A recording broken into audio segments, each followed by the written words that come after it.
think about why it's hard to prosecute. Because the evidence disappears when the vote is cast. The evidence is the paper, the absentee ballot.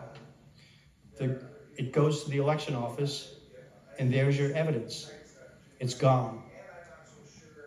So unless you can find someone, and this is what's happened in other states, and I will reference, dare I, reference the movie 2,000 Mules, where massive amounts of absentee ballots were collected and fraudulently submitted.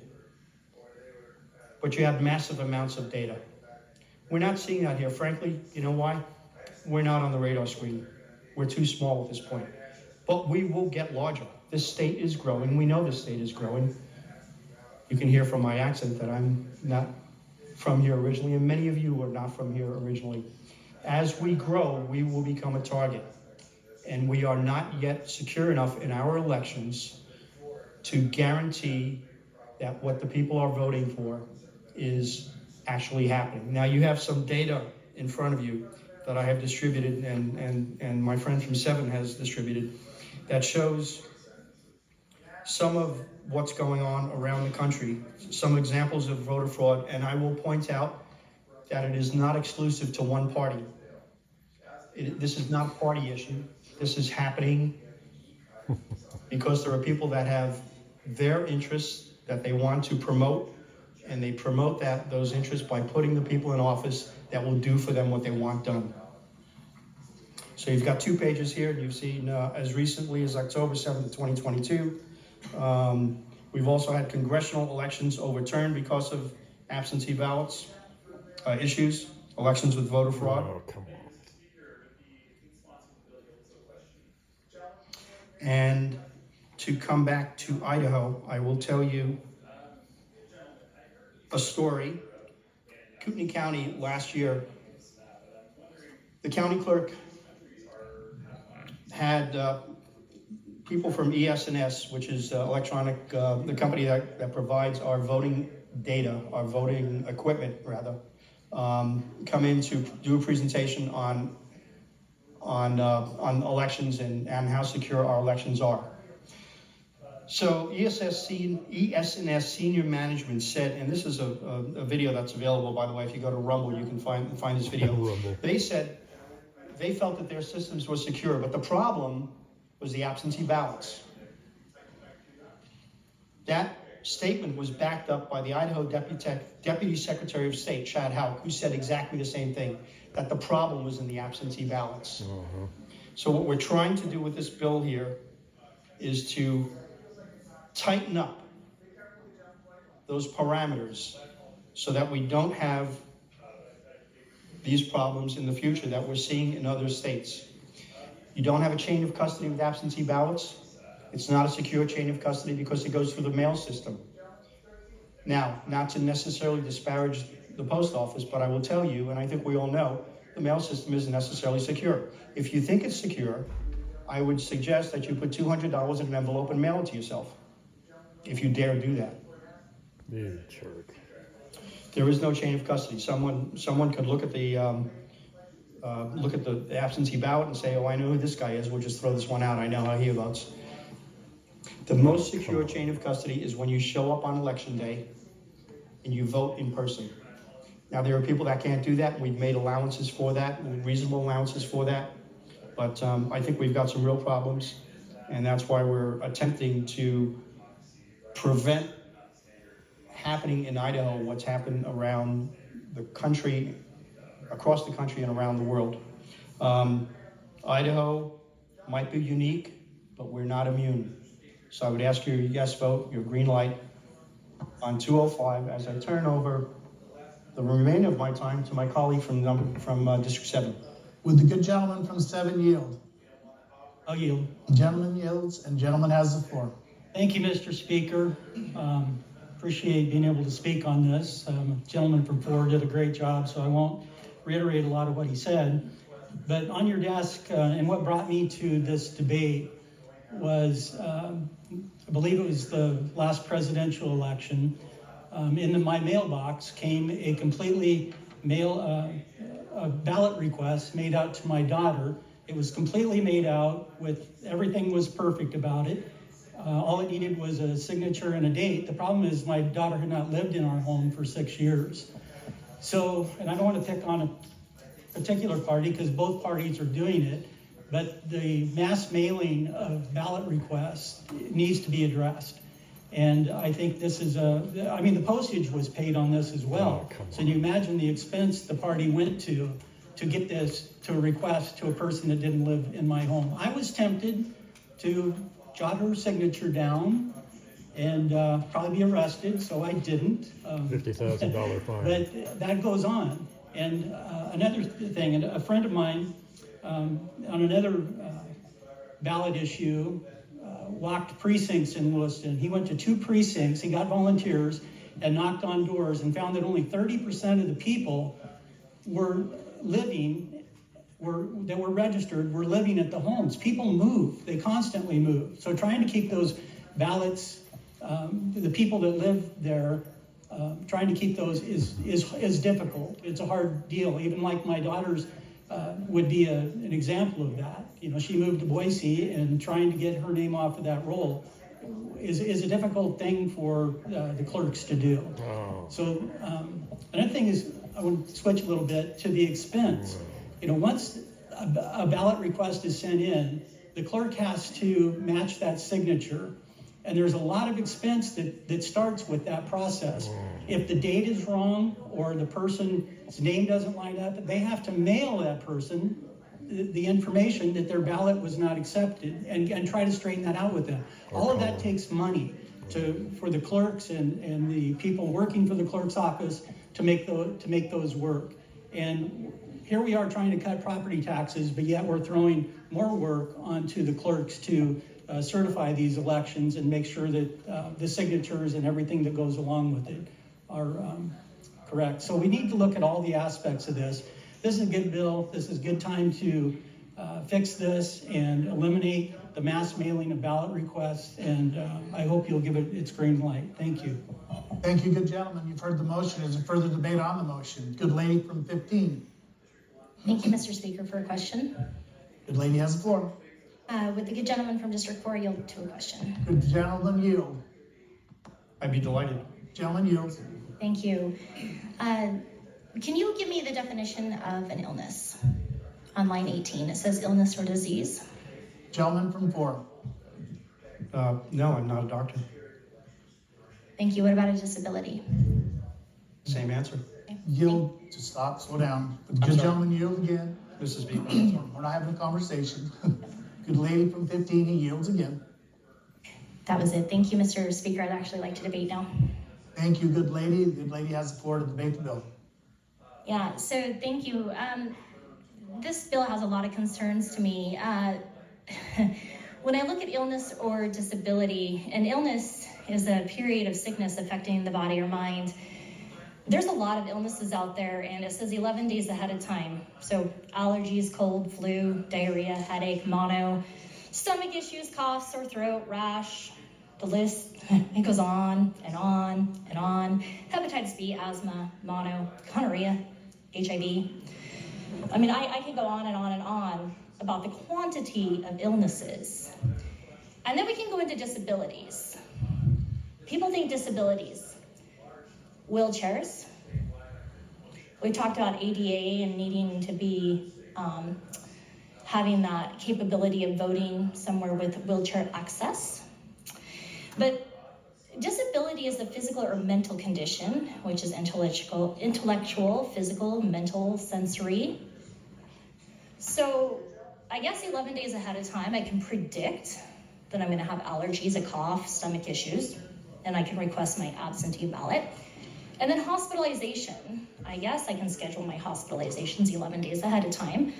But to me, none of that really makes sense. So with that, I'm gonna have to vote no. Thank you. Thank you, good lady. Is there further debate on the motion? Good lady from 34. Thank you, Mr. Speaker, to debate the bill. Lady has the floor. Thank you, Mr. Speaker. So I heard a lot of concern about what might happen, what could happen, what's happened in other places. What I didn't hear is what's happened in Idaho. And to the best of my knowledge, no examples have been shared that indicate that there is an issue with how Idaho conducts its elections. So all the examples that have been provided, that's another state's problem. That's another country's problem. That's not Idaho's problem. It's not our responsibility to solve the problems in other states or in other nations. And so as I look at 205, I see a bill that has, I'll say, a positive intention, but is not necessarily executed in a way that provides a benefit for the citizens of this state. Are we going to ask our grandparents to make a judgment as to whether or not going to visit the grandkids out of state over the election is a qualifier? To the good lady's point about disabilities or illness, are we going to ask people to determine whether or not they feel like what they're experiencing fits within that qualification? I would direct you to the handout that was provided to you that talks about what we are agreeing to when we make a request for an absentee ballot. And if you look at the second checkbox, it points out that if we give false information on an application, we may be subject to a fine of up to $50,000 and/or imprisonment. And that's under federal and state law. So here's the question I'm asking. Are we really comfortable with potentially making the fellow citizens in our state accidental criminals because we put forward a bill that adds unneeded complexity to a system that is currently not at risk of fraud, has not experienced fraud, and has worked just fine for the citizens of this state as is? Amen. I mean, we may very well have individuals moving to this state from other state where they've had problems.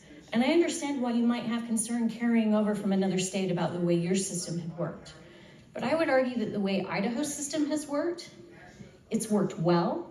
We have an audit system in place. Our county clerks are trained to ensure that absentee ballots do not go out unless the information matches up. There was mention in terms about what the cost is. I would argue that we have an investment in our voting system to the point where it is to our benefit to ensure that that clarification and verification happens in the same way that we have folks manning voting stations on election day to verify that we have the photo ID to align with state law. There was also discussion about the possibility of people taking information and using your information to submit a ballot. I would proffer that it's just as likely that someone's going to take your information and create a fake ID and show up on election day at the ballot booth and claim your ballot on election day. We could keep going out down this rabbit hole of all of the things that could happen. I'm inclined to focus on the things that have happened in this state, and what has happened are secure elections. That's what I'm standing for, and that's why I'll be voting no on 205. Thank you. Thank you, good lady. Is there further debate on the motion? Hearing none, the gentleman 13. Mr. Speaker, to vote in favor of the bill? Debate the bill, good To gentleman. debate the bill? Now I'm gonna vote. Well, I assume it vote in favor. I'm sorry, I stand to oppose the bill. Okay, now you're going backwards on it. I can start over. Well, let's start all over. The gentleman for 13 would like to debate. Mr. Speaker. Now you can tell us what you're gonna do. I stand to debate against the bill. Thank you for your indulgence. Once again, in practice, as the good gentleman from District 4 mentioned, I too am voting tomorrow with an absentee ballot because I didn't know whether I'll make it. I certainly won't be there at 8 o'clock in the morning, and I just didn't know whether I'd be there at 8 o'clock at night. So, I mean, I'm using that now. I have all the faith in the system. Canyon County, we have a great clerk, if I may say so myself. But I also have a 92-year-old mother-in-law that, though not handicapped and not sick today, but has been using the mail-in absentee ballots, will probably continue to use that, especially given the lack of polling places that at least my neighborhood experienced in Canyon County and Nampa. The last couple elections, I mean, we've been standing in lines for an hour or more. And it's really difficult, even for healthy people, not only to stand in those lines, but to accommodate the timing. Many people go after work, and if they get caught up at work, fully planning to be there that day, they miss that 8 o'clock to 8 o'clock window they don't get to vote. Doesn't seem very fair. And again, we're talking about Idaho votes, which we have from pretty good authority, that they are very secure. You know, this just seems to be an answer to a problem that doesn't exist for us. There's many good uses for the absentee ballot, and I would encourage those to vote against this. Thank you. Thank you, good gentlemen. Is there further debate on the motion? Good gentleman, 26. Thank you, Mr. Speaker. Would the good gentleman from District 4 stand for a question? The good gentleman yield to a question. I'm standing and yielding for a question. Gentleman Thank yields. you, Mr. Speaker. Good gentleman. Could you run me through section 34-1002, the application for an absentee ballot? Can you just run me through what your sort of new process will be, just for clarification? Gentleman from 4. I'm not, thank you, Mr. Speaker. Gentlemen, I'm not exactly sure what you mean by running you through it. Would the What gentleman is it from that- 26 clarify? Sure, thank you, Mr. Speaker. Good gentleman. So I just want to make sure from what you are presenting to the body, how you will envision someone going through and applying for and then receiving an absentee ballot. Gentleman from 4. Thank you, Mr. Speaker. Good gentlemen, it would be a very similar process to what we have now. However, there would be some check marks for reasons why they were applying for an absentee ballot. So, for example, in the case of a medical issue, elector's illness, disability, or hospitalization, they would merely check a box that says that applies to them. So we are not asking for a certified medical record that details what their illness is, but merely that they're attesting that that is the reason why they are applying for an absentee ballot. Gentleman 26. Thank you, Mr. Speaker. Thank you, good gentleman. I understand that portion of it, but what I'm specifically referring to is Would the good gentleman from 12-4 care to yield to another question? Yes, I would, Mr. Speaker. Gentleman yields. Thank you, Mr. Speaker. I got a little ahead of myself there. Good gentleman. So I want to apply for an absentee ballot. And if I read this correctly, it says, I now have to make a affirmative request that I want an absentee ballot. Is that correct? Gentleman from 4. Mr. Speaker, yes, that is correct. Mr. Speaker, one more Would the question. gentleman from 4 care to yield to another question? Yes, I would, sir. Thank you, good gentleman yields. Gentleman 26. Okay, so then the next line after that, where I have now made that affirmative request, no government official or another entity shall physically or electronically send an absentee ballot application directly to any elector except upon the direct request of the elector. So my question is this: my county, I think probably every county in the state, and certainly the Secretary of State's website, has a place where you can go and you can request an absentee ballot. Because I am not affirmatively asking, like, it is just there. I mean, I can go and fill it out whenever I feel like it. Is that going to be in sort of conflict with what you're trying to do here? Because it's basically just passively there. Anybody can go and get it. Will those websites all have to be pulled down? Gentleman from 4. Mr. Speaker, thank you. Good gentleman, no, that doesn't change at all. All we're saying here is that ballot will be returned to you. That absentee ballot will go back to you, and you're going to have to fill it out yourself. It's as simple as that. Yeah, Gentleman 26. Thank you, Mr. Speaker. Further debate on the motion? yeah, take away line. Gentleman 25. Thank you, Mr. Speaker. If the gentleman forward would yield to Gentleman, another for yield. question. I will, Mr. Speaker. Gentleman yields. Again, I wasn't planning to stand up, but you just said something that triggered my thought. So if the county or whoever mails out the absentee ballot blank, then anybody can fill it in. We don't even know it's sent to the right person that made the application is completing it. So how is that protection in place? Gentleman from 4. This is 25. The ballot would be mailed to the person that requested the ballot. So you have to go and physically request the ballot, either, well, you go to the elections office and you can do that, in which case they'll give it to you, or you can do it online, in which case it's mailed to you. The ballot is not filled out, but it is mailed back to you. Oh, Lord. Okay. Gentleman 25. Gentleman 4 yield to another question. No, Yes, sir. I'm fine. All right, never mind. Yeah. I'm gonna vote no on this bill, but. Good debate the bill. Good gentleman, 25 has the floor. So my concerns, actually, there's part of this bill about the automatically mailing absentee ballots. I really like that part of it. I always thought that was kind of a strange thing that's allowed. But I think there's too many situations in this bill that would prohibit someone from actually getting an absentee ballot for very legitimate reasons. For example, someone might not be sure they're going to be able to make it to the polls that day, but most days they could. And as we heard testimony here that people that are in the Capitol today, we don't know how long we'll be here till tonight or tomorrow night, and you may not know in time to get an absentee ballot. So it seems to me that there are certain people that have situations in their lives that they don't know from day to day if they're going to be available on the election day to vote.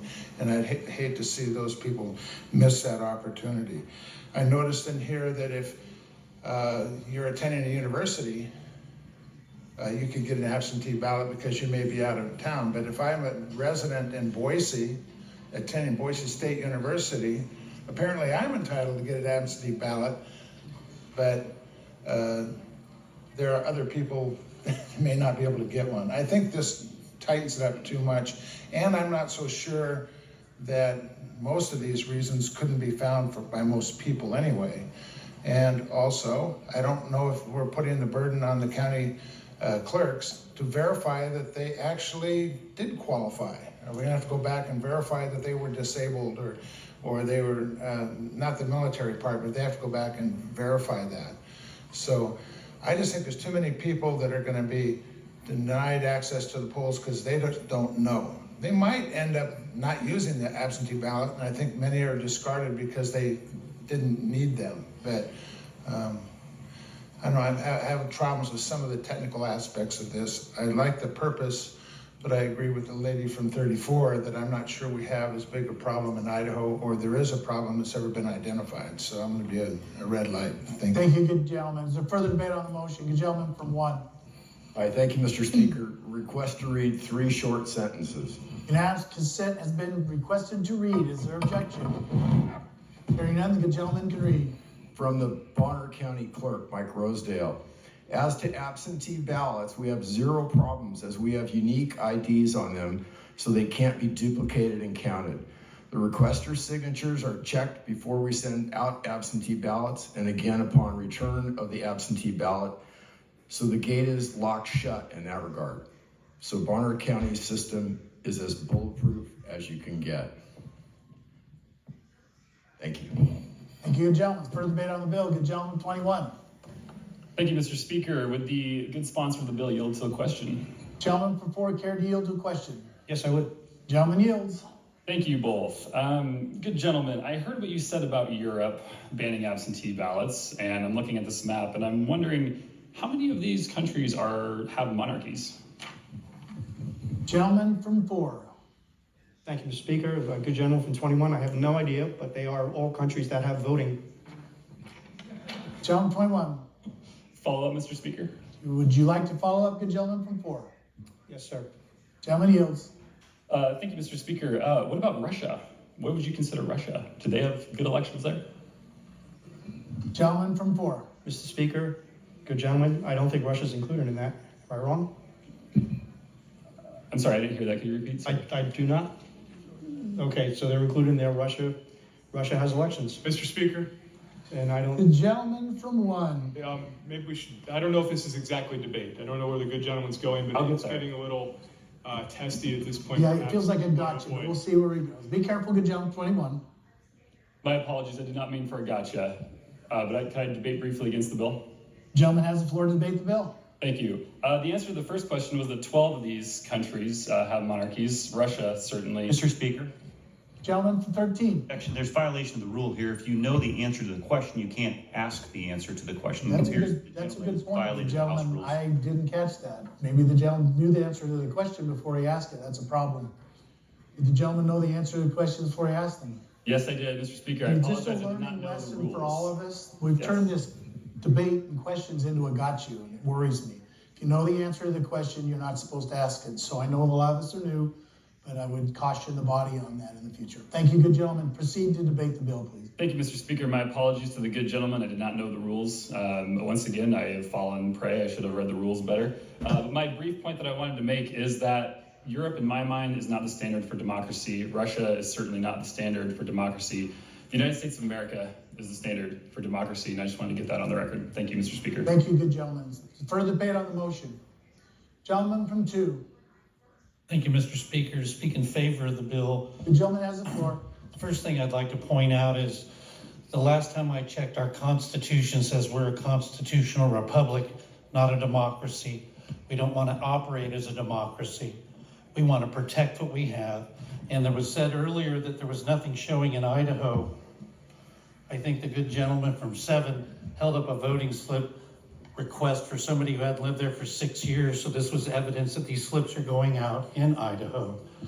I think there are so many provisions in here to allow for what the people have already spoke about, illnesses, aged, and all those things. The provisions are already here. And for someone to say, well, I don't know if I'm going to be sick. Well, if you're going to get sick on the day of election, you're not going to go anyway. You'll be sick, and you wouldn't have had a ballot. You wouldn't have requested one. I think this is just trying to close some doors where there's some deep concern, and I don't think it'll prevent anyone from voting. Thank you. Thank you, gentleman 2. It's further debate on the motion. The gentleman 35. Mr. Speaker, to debate the bill. The gentleman has the floor. I'm very appreciative of this illustrious body and the amount of thought that goes into the debate and the conversation around these issues. I just wanted to bring up an issue that's near and dear to my heart. I represent some very rural areas of the state of Idaho, and there are several precincts that I represent that only vote via mail-in absentee ballots. I just don't see a provision in the bill as currently written to cover those individuals, and so for that reason, I'll be a red light on this bill. Thank you, good gentlemen. Further debate on the motion. Hearing none, new lady from 19. Thank you, Mr. Speaker, to debate the bill. Lady has the floor. Thank you, Mr. Speaker. I'll be brief. I just want to point out some of the arbitrary nature of the exceptions in this. I think the reason I vote by mail is because I don't know if I'm going to become sick, and if I were to become sick, I wouldn't want to show up on to the polls, and so that's why I do it. But if you look at what's the language in the bill, if you are traveling for a religious mission, you can vote by mail, but not a humanitarian mission. If you are traveling to stay in the second home that you own, if you're lucky enough to own a second home, you can vote by mail. But if you're taking a vacation and you have to stay in a hotel, you can't vote by mail. If you won't be in your county because you attend university, that's a valid exception. But if you attend community college, that's not in the bill. If you need to travel for a wedding, a funeral, a family reunion, anything that might happen in our lives, you have to choose between getting to vote or buying a second home, I guess. So I just think these exceptions are arbitrary, and Idaho voters deserve better. They deserve more options. Thank you, ladies. Further debate on the motion. The gentleman 31. Mr. Speaker, thank you to debate the bill. Gentleman has the floor. Thank you, Mr. Speaker. I appreciate the comments of the good gentleman that sits in front of me. I think District 1. District 1. I think that if I could speak for the clerk statewide, gentleman has the floor. I think that comment could be copied for every county clerk in the state of Idaho. I think that our processes are very tight, and I think that our county clerks are very well trained, and I think that they see as their highest responsibility is to protect the security of the elections in our state. Thank you very much. Thank you, good gentleman. Gentleman 26. Mr. Speaker, to debate. Gentleman has the floor. I represent District 26, so does Representative Burns. Not speaking as a county clerk, speaking as a candidate in the last general election. I think Representative Burns won. We had some votes come in late. I think he won both of those. I lost the first time and won the second time, so it's great to be here. But frankly, talking to all the candidates, the person that I finally ended up beating, none of us sat there and said, man, this isn't a reliable election. We're going to demand a recount on this. I mean, it's read 'em and weep. Whatever was reported, I actually firmly believe in the reliability of our elections, and talking between us, no one ever questions if the vote was reliable or not. District 26 has a large number I think statewide, I couldn't quote you how many, but they have a huge numbers compared to statewide of absentee ballots that come in. And frankly, as a person who's run for office, nobody questions if those are correct or not. You're brokenhearted, you won or you lost, but it is what it is. Thank you. Thank you, good gentlemen. Further debate on the motion? Hearing none, would the good gentleman from 4 care to close? Yes, sir, Mr. Speaker, thank you. So let me address some of the concerns here. One of the things that was brought up was precincts that are very small precincts and they're not able to vote except by absentee ballots. I will point you to this delightful volume here, Idaho Code, Titles 33 through 34, and Code 34308, mail ballot precincts. A precinct within the county that contains no more than 140 registered electors at the last general election may be designated by the Board of County Commissioners as a mail ballot precinct. So it covers that. There were some other concerns brought up about people traveling and unable to get to the polls on election day. Well, we still have early voting, folks. You can still vote early. And I would also make the recommendation, I'll get to that in a moment. We're doing this because Idaho is not doing something different than other states are doing where there are election fraud issues. And we're being told that we are secure, that our elections are secure, that we don't have a problem. What are we doing that's different from other states where there are problems? Are we doing anything different? We're not. So why do we believe that our elections are secure? And I will point to the Heritage Foundation's survey of election processes across the country. Idaho ranked 37th. Idaho should rank number 1, not number 37. And we're ranked 37 because of our problem with absentee ballots. They are not secure. The good gentleman from 7 gave you an issue, gave you evidence of what has happened. Personally, I have 6 friends who went to vote, and they were told they'd already voted absentee. Now that's anecdotal data, but I presented, I'm going to get in trouble for this one, I know this, but I presented 139 pages to the Secretary of State's office of a canvassing survey that was done in my county that showed massive amounts of problems with the election process. Gentlemen, yes, sir. You cannot bring up new debate in your closing, so you need to be careful. You need to bring that up in the opening. Good gentleman from 22. I will withdraw that. Mr. Speaker, point of clarification. Good gentleman. I believe during debate it was brought up that there were no problems within the state, and the good gentleman is showing problems within the state. I think that would classify as being able to respond to those discussion points. Very well, thank you, good gentleman. 22. Proceed lightly, good gentleman from 4. Thank you, sir. So there are problems, and I will tell you also that the Secretary of State's office has responded. They are not an enemy in this. They are helping, and we are all headed, we believe, in the same direction, and that is in securing our elections. We cannot march down the road that other states have gone to, and other states have marched down that road by not securing their elections, by not securing their absentee ballots, by allowing no excuse absentee ballots, and winding up with massive amounts of frauds. We're on the precipice of that, folks, and we have statistical data where we can see some problems. And my good friend from 7 pointed out one of those problems, and there are many, many more instances of that. So I would caution you to not say that there are no problems in the state. We don't have the types of problems that exist elsewhere, but they can happen. So we have emergency provisions, by the way, also. I want to mention this. There is in statute currently emergency provisions that if you are taken ill, you can request an emergency absentee ballot from your county clerk. So if that is an issue, you can get that taken care of. Signature verification, I want to talk about signature verification. How is signature verification conducted? Well, what happens is the officials at the elections office look at that signature and compare it to your driver's license signature. Now, with all due respect to those people, they have an hour's worth of training or several hours worth of training. That doesn't make them forensic experts in signature verification.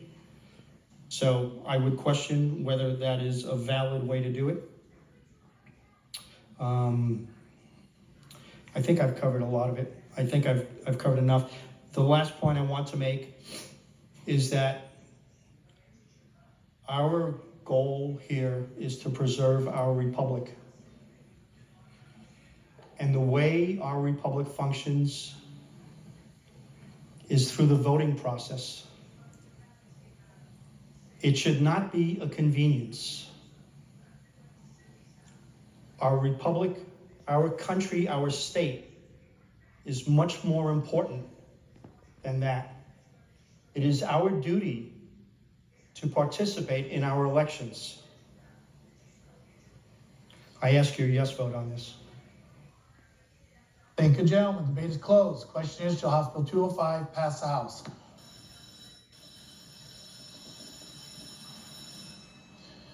Clerk will lock the machine and the members will record their votes.